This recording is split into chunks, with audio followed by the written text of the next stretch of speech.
तरक्की के तरक्की के सर बोला न हो तरक्की के तरक्की के सर बोला न हो तरक्की के। सरगम रिकॉर्डिंग स्टूडियो दिल्ली। गजबे दहिया बागदराई देखी के सभे बापा गलाइल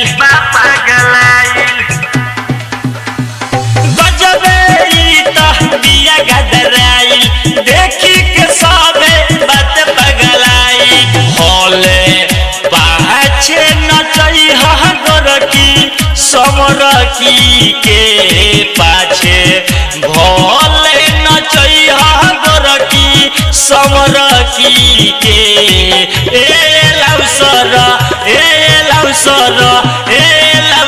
बोला दहो तरक्की के लवसर बोला दहो तरक्की के लवसर बोला दहो तरक्की के तरक्की के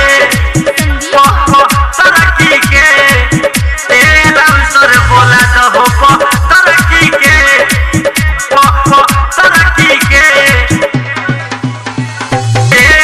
सर बोला न हो तरक्की के।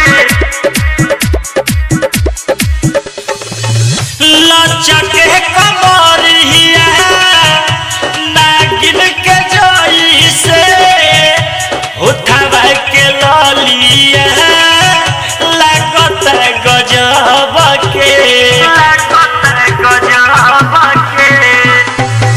लचके कमरिया नागिन के जोई से उठावा के ललिया लागत गजब के तमाजा मिले नहीं गोरखी वरकी में मजा मिले नहीं गोरखी वरकी में ए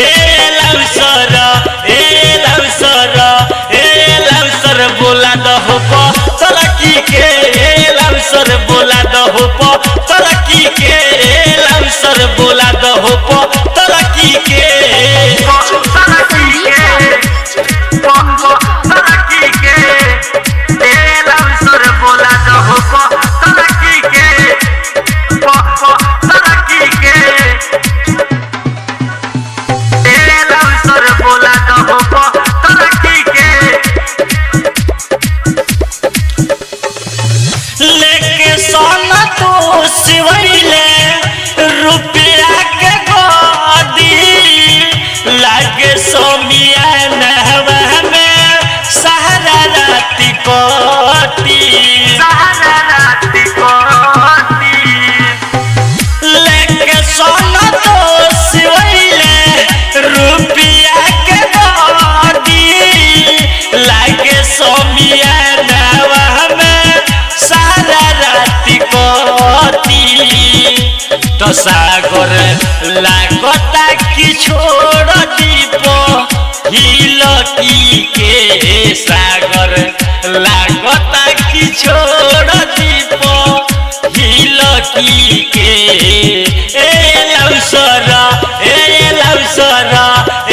लवसर बोला दहो तरक्की के लवसर बोला दहो तरक्की के लवसर बोला दहो तरक्की के।